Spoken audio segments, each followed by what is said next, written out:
যুদ্ধ এখনো শেষ হয় না। শোনো মানুষ, তুমি কি কথা বলতে ভুলে গিয়েছ? তুমি কি স্বাধীন চেতনা নিয়ে বাঁচতে ভুলে গিয়েছ? পরাধীনতার শৃঙ্খল কি তোমার পায়ে এঁটে দিয়েছে? পরাধীন হতে হতে হতে তোমার কি দেয়ালে পিঠ ঠেকে গেছে? তাহলে ভেঙে পেলো তুমি সে দেয়াল, যে দেয়ালে তোমার পিঠ ঠেকেছে। মানুষ আসলে না এই পৃথিবীতে পরাধীন হয়ে বাঁচতে আসে না, মানুষ এসেছে নিজেকে জানান দিতে। পরাধীনতা মনুষ্য জাতির ভেতরে আসলে নেই।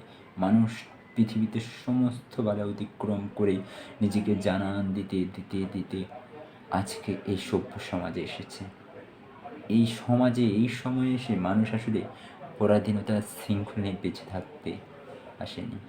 তাহলে এখন আমাদের যেটা করতে হবে, নিজের অধিকারের জন্য লড়তে হবে, নিজেকে জানান দেওয়ার জন্য লড়তে হবে। সমস্ত বাধা উপেক্ষা করে নিজেকে জানান দিতে হবে।